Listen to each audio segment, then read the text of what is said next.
सदगुरु महाराज की जय। सिद्ध रामदेव जी महाराज की जय। सदगुरु श्री नारायण दास बापानी जय। अपने अपने गुरु महाराज की जय। अपने अपने मात पिता की जय। सत्य सनातन धर्म की जय।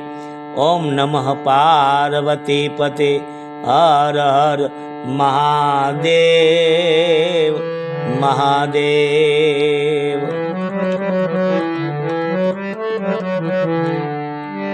तो श्री गुरु चरण सरोज रज निज मन मुकुर सुधारी। बरनउ रघुबर बिमल जस जोदायक फलचारी। बुद्धि न तनु जानिके सुमिरो पवन कुमार। बल बुद्धि विद्या देहु मोहि हरहु कलेश विकार। तमाम साधु संतो महंतो बेग भगवती जति सती आचार्य पुरुषो તેમજ હંસગતિના પ્રેમી આત્માઓના શરણમાં આ દાસના દાસ તિલકદાસના જય ગુરુ મહારાજ। જય અલખધણી, જય અખંડ ધણી, बंदगी साहेब की और सुमिरन सतनाम का। जय सियाराम, जय सियाराम, जय सियाराम। मारा वाला भक्तजनों, आत्मीयजनों, प्रियजनों અને જિજ્ઞાસુઓ, આપ સર્વનું અખંડ જ્યોત ચેનલમાં સ્વાગત છે। પધારો મારા વાલા। આપણે કોઈ મહાપુરુષોની વાણી દ્વારા સરસા વિચારણા કરીએ અને નિજાનંદ કરીએ। આજે માં ગંગા સતીની વાણી લઈએ, જે ગંગા સતી પાનબાઈને ઉપદેશ આપે છે। અને મેં જે આધાર લીધો છે એ પુસ્તકનું નામ છે આત્મજ્ઞાની ગંગા સતીનું દર્શન। અને એ પુસ્તકના લેખક છે લક્ષ્મણ પિંગલસિંહભાઈ ગઢવી। એનો મેં આધાર લીધો છે। બાકી મારી ગુરુ કૃપાથી મારી સમજણ અનુસાર જે મને જણાણું, જે મને સમજણ પડે છે તેટલી હું વાત કરું છું મારા વાલા। બીજું કે હું કહું તે સત્ય નહીં, આ તો આપણો નિજાનંદ છે મારા વાલા। નિજાનંદ છે, મહાપુરુષોનો સંદેશો તમારા સુધી, જિજ્ઞાસા સુધી પહોંચાડવાનો।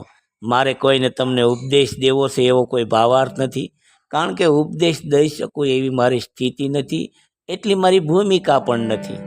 તો ગંગા સતી પાનબાઈને એક સદગુરુ પોતાના શિષ્યને તૈયાર કરે છે।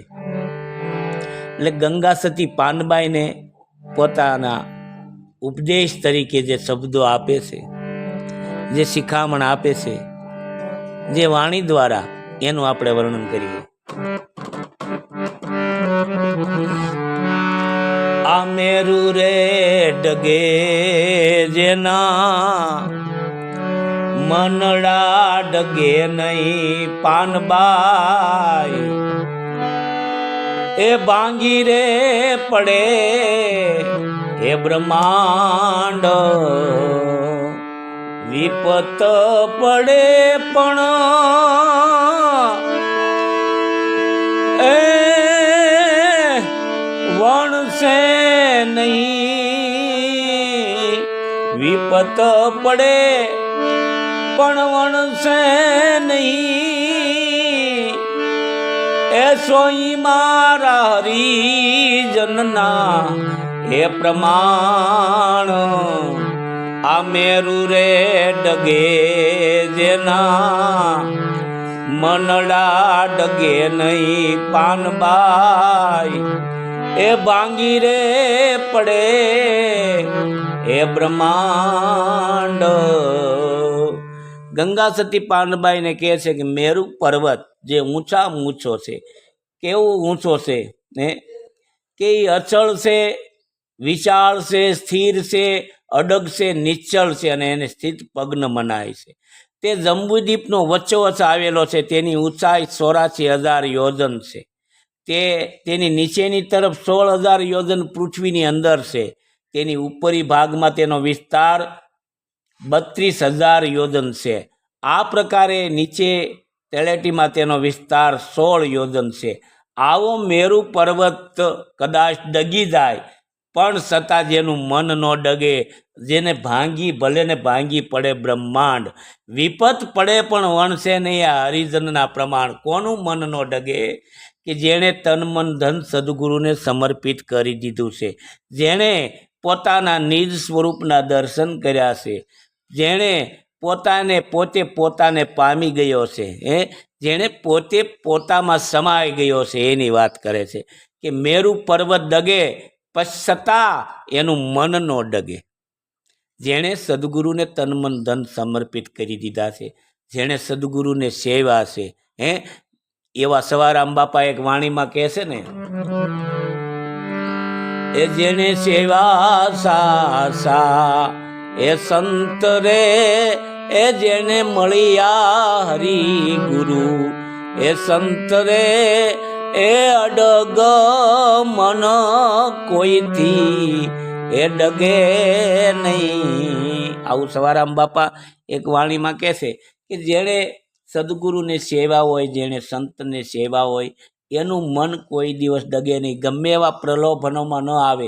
મેરુ પર્વત ડગી શકે છે, મેરુ પર્વત ડગી શકે છે, પણ એનું મન ન ડગે. ભલે ને ભાંગી પડે બ્રહ્માંડ, આ બ્રહ્માંડની અંદર ગમે એવી સ્થિતિ થાય, કદાચ એના જીવનની અંદર ગમે તેવી પરિસ્થિતિ ઉત્પન્ન થાય, ગમે એટલી વિપત્તુ આવે, પણ એ વણશે નહીં. આ હરિજનના પ્રમાણ છે. હરિજન ભગવાનનો ભક્ત, હરિનો જન, જે સદગુરુનો બંધો છે, એના આ પ્રમાણ છે. એનું આ પ્રમાણ છે. પ્રમાણ આપતા કહે છે કે આ એનું પ્રમાણ છે કે જેણે એક વખત સદગુરુનું શરણ સ્વીકારી લીધું, જેણે એક વખત પોતાનું નિજ સ્વરૂપના દર્શન કરી લીધા, પછી ગમે એવા પ્રલોભનો આવે, ગમે એવું એની સામે વિપત્તુ આવે, પણ એ વણશે નહીં. અને ભલે બ્રહ્માંડની અંદર ગમે તેવી પરિસ્થિતિ થાય, પણ એમાં મારા હરિની ઈચ્છા છે, મારો પ્રભુ કરે છે, એ બધું સારા માટે કરે છે. આવી જ એની સ્થિતિ થઈ જાય છે, જે પોતામાં સમાઈ જાય છે. એની વાત ગંગા સતી પાંડબાઈને કરે છે કે મેરુ પર્વત આટલી ઊંચાઈવાળો છે, આટલો અડગ છે, આટલો સ્થિર છે, આટલો નિશ્ચળ છે, આટલો વિચાર છે, એ ડગી જાય. પણ એનું જે હરિજન હોય ને, જે ભગવાનના ભક્ત હોય ને, એનું મન ન ડગે. કારણ કે એની સુરતા સદગુરુના શબ્દની સાથે વિલીન થઈ ગઈ છે. પછી એને કોઈ જાતનો સંકલ્પ વિકલ્પ રહેતો નથી. પછી આગળ જાતા શું કહે છે,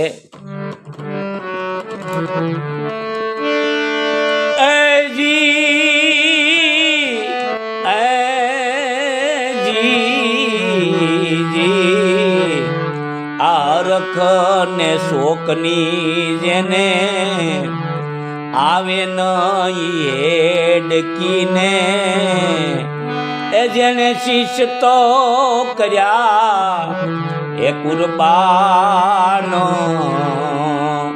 સદગુરુ વચનોમાં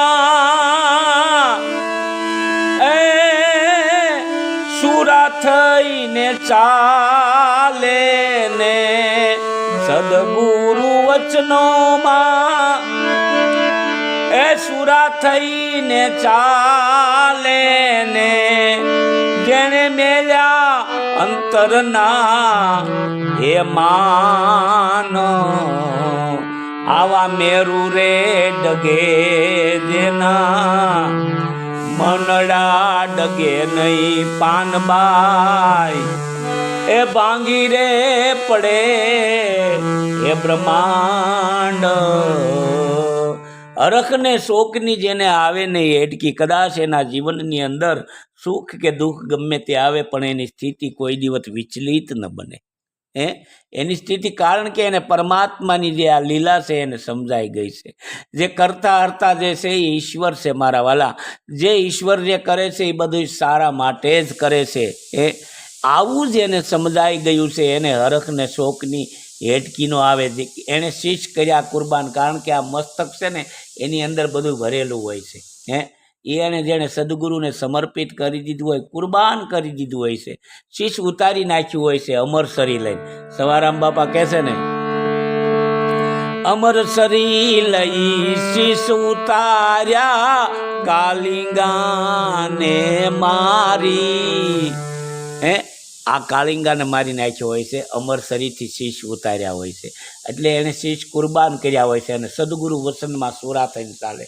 સુરવીર થઈને સદગુરુનું જે વચન છે, સદગુરુનો જે શબ્દ છે, એ રહેણીના ઘરમાં એ સુરા થઈને ચાલતા હોય. જેણે મેલી દીધા અંતરના બધાય માન મૂકી દીધા હોય છે.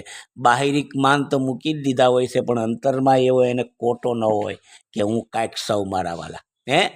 બસ એને જેણે પોતે પોતાનો આત્મા જાણી લીધો છે, પોતાના નિજ સ્વરૂપના જેણે દર્શન કર્યા છે, જેણે ચેતન પુરુષના દર્શન કર્યા છે, એને બધા અંતરના માન મૂકી દીધા હોય છે.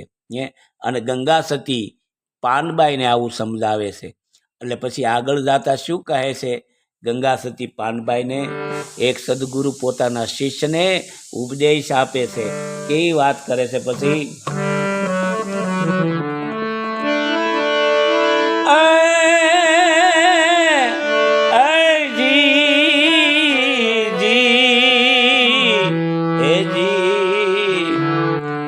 નિત્ય નિત્ય રેવું પાનબાઈ એ સત્સંગ માને, જેને આઠે પોર એ આનંદ, સંકલ્પ વિકલ્પ એ કે નહીં ઉરમાં, સંકલ્પ એ વિકલ્પ જેને એકે નહીં ઉરમાં પાનબાઈ, જેને તોડી નાખ્યો માયા કેરો એ ફંદ, આ મેરુ રે ડગે જેના મનડા ડગે નહીં પાનબાઈ, એ બાંગી રે પડે એ બ્રહ્માંડ, વિપત પડે પણ એ વણશે નહીં, એ સોઈ હરિજનના એ પ્રમાણ. નિત્ય રહેવું સત્સંગમાં મારા વાલા. આ માટે તમારે આપણે જિજ્ઞાસુએ ગુરુના બાળકોએ નિત્ય સત્સંગમાં રહેવું જોઈએ. સત્સંગ નિત્ય, કારણ કે સત્સંગ વિના આ મન સમજે નહીં. સુરતા ભલે નિગમ પર જાય. આપણા ખેતરની અંદર આપણે જો વાવણી ન કરીએ તો નકામું બહુ ઉગી જાય ને, એમ નિત્ય સત્સંગમાં રહેવું. અને આઠે પોર આનંદ, આઠે પોર આનંદમાં રહેવાનું છે મારા વાલા. 8 પોર, 4 પ્રહર દિવસના, 4 પ્રહર રાત્રિના આનંદ. કારણ કે આનંદ છે ને એ બ્રહ્મનું સ્વરૂપ છે. બસ એની આપણી સુરતા એ બ્રહ્મમાં લાગેલી હોવી જોઈએ. જે મને તમને સદગુરુએ શબ્દ આપ્યો છે એમાં મારીને તમારી સુરતા લાગેલી હોવી જોઈએ. 8 પોર આનંદમાં. પછી એનો આનંદ કોઈ વિચલિત ન કરી શકે. ગમે તેવી પરિસ્થિતિ આવે પણ એનો આનંદ કોઈ વિચલિત ન કરી શકે. આ સંસારિક માયાજાળમાં ફસાય નહીં, કારણ કે એ માયા કેરો ફંદ એને તોડી નાખ્યો છે. સંકલ્પ અને વિકલ્પ એકે એને ઉરમાં જ ન આવે, એકે એને ઉરમાં ન આવે, કારણ કે એને માયા કેરો ફંદ તોડી નાખેલો છે. શું કામ? એ તૂટી ગયો છે. કારણ કે 8 પોર આનંદમાં રહેશે. આનંદ બ્રહ્મ કા રૂપ હે મારા વાલા. કારણ કે આપણું મૂળ સ્વરૂપ આનંદ છે, આપણું મૂળ સ્વરૂપ બ્રહ્મ છે. સવારામ બાપા કહે છે ને કે બ્રહ્મ હિ કા હમ બાળકા, બ્રહ્મ હમારી જાત, બ્રહ્મમાયી હમ ઉપજ્ઞાન, બ્રહ્મમાયી હમ સમાત. આવું જેને નિજ સ્વરૂપનું, પોતાના સ્વરૂપનું જેને જ્ઞાન થઈ ગયું, જેને ભાન થઈ ગયું, જે તેમાં ભળી ગયો, એ મહાપુરુષના શરણે રહી અને જેણે પોતે પોતાને જાણી લીધો ને એની આ વાત છે. એને આ માયા કેરો ફંદ તૂટી ગયો છે મારા વાલા. એટલે મેરુ પર્વત ડગે પણ જેના મંડળા ન ડગે. અને સદગુરુ વસનમાં સુરવીરથી ચાલે. સુરા કોણ? આ ભક્તિ મારા વાલા સુરવીરની છે. આમાં કાયર નરનું કામ નથી. પ્રથમ પહેલા મસ્તક મૂકવું, વર્તી લેવું નામ જોને આવે છે ને ભજનમાં. એટલે સદગુરુ વસનમાં સુરા થઈ ચાલે. સુરા એટલે કીધું છે કે સુરવીર કોને કહેવાય? કે આ માર્ગ છે સુરાપુરાનો. કાયર નરના કામ નથી. પ્રથમ પહેલા મસ્તક મૂકી અને વર્તી લેવું નામ. નામ એટલે મારા વાલા વચન. જેણે વચન પ્રાપ્ત કર્યું છે એની વાત છે. એટલે એને નિત્ય સત્સંગમાં રહેવાનું.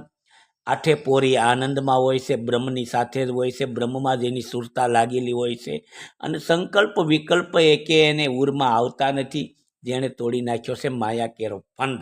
આવું ગંગા સતી પાનબાઈને કહે છે. એક સદગુરુ પોતાના શિષ્યને કહે છે, અને મારા વાલા મહાપુરુષોએ માધ્યમ બનાવી મને તમને કીધું છે. મને તમને મહાપુરુષોએ એકાબીજીને માધ્યમ બનાવીને મને તમને આ જીવવાનો માર્ગ બતાવ્યો છે. આ મારા તમારા જીવનની અંદર આવો માર્ગ બતાવ્યો છે. તો મને તમને આ વિષમ પરિસ્થિતિ મને તમને કાંઈ વિચલિત નહીં કરી શકે. જો સદગુરુના શરણમાં, સદગુરુના વચનમાં સુરા થઈને ચાલશું તો પછી આગળ શું કહે છે? આ ભક્તિ કરો તો તમે એવી રીતે કરજો પાનબાઈ, અને રાખજો વચનમાં એ વિશ્વાસ. આ ભક્તિ કરો તો તમે આવી રીતે કરજો પાનબાઈ, રાખજો વચનમાં એ વિશ્વાસ. ગંગા રે સતી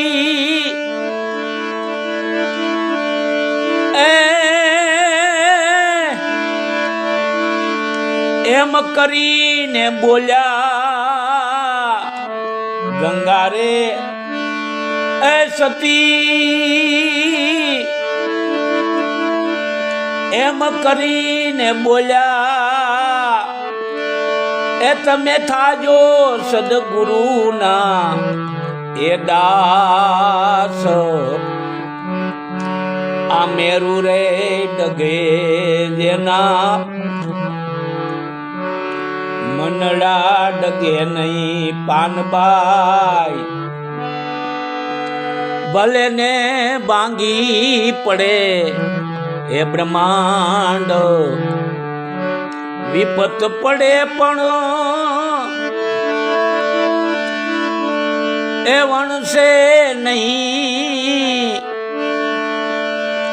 એ સોઈ મારા હરિજનના એ પરમાણ. આવા મેરુ રે ડગે જેના મનડાનો ડગે પાનબાઈ, એ ભાંગી રે પડે એ બ્રહ્માંડ. ગંગા સતી પાનબાઈને કહે છે. પાનબાઈને નિમિત્ત બનાવ્યા છે, અને કદાચ ઉપદેશ પણ આપ્યો હોય પાનબાઈને. પણ મારે તમારે આ જિજ્ઞાસુ જીવો માટે એક સદગુરુ પોતાના શિષ્યને સમજાવે છે કે ભક્તિ કરો ને તો આવી રીતે કરજો. કેવી રીતે? ઉપર જે વર્ણન કર્યું ને એવી રીતે, કે તમે એક વખત સદગુરુના શબ્દના અધિકારી બની ગયા મારા વાલા, પછી ત્યાંથી તમારું મન હટાવતા નહીં. તમારી સુરતા એક વખત ત્યાં સ્થિર થઈ ગઈ, એમાં લાગી ગઈ, પછી ત્યાંથી હટાવતા નહીં. એના વચનમાં સુરા થઈને તમે ચાલજો, નિત્ય સત્સંગમાં રહેજો, આઠે પોર આનંદમાં રહેજો, સંકલ્પ વિકલ્પ એકી ઉરમાં ન લાવતા, અને આવું બધું કરજો ને એટલે માયાનો ફંદ તૂટી જાય.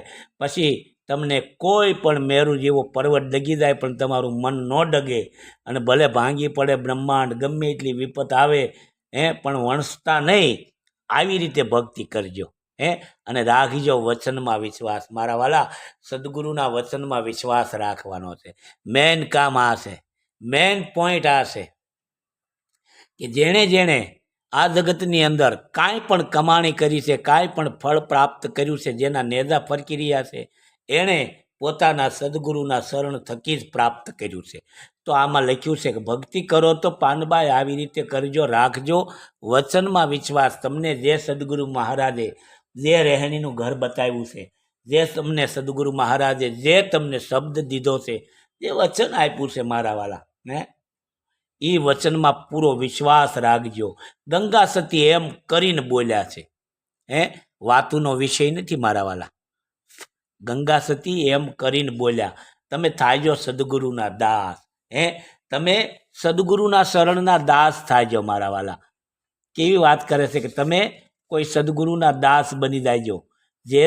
જે સદગુરુના શરણે તમે તન મન ધન સમર્પિત કર્યું અને વચન જેની પાસે લીધું, જેની પાસેથી શબ્દ લીધો છે, તો એની મર્યાદા રાખજો, એનો વિવેક રાખજો અને એના દાસ બનીને રહેજો. મારા વાલા, દાસ બનવામાં બહુ મજા છે મારા વાલા.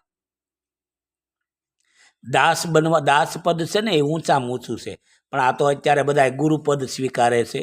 ગુરુપદ ઊંચામાં ઊંચું છે, પણ જેને કાંઈક પ્રાપ્ત કરવું છે ને એના માટે દાસ પદ બરોબર છે, ઊંચામાં ઊંચું છે. હા, પણ અત્યારે બધા જો કે ગુરુપદ સ્વીકારવા, ગુરુપદ લેવા માટે માથાકૂટ કરે છે. નહીતર મારા વાલા દાસપદ છે ને એ ઊંચામાં ઊંચું છે. દાસપદ એટલે મારા વાલા, દાસપદ એક એવું છે કે એને આધીન ભગવાન હોય છે, પરમાત્મા એને આધીન હોય છે.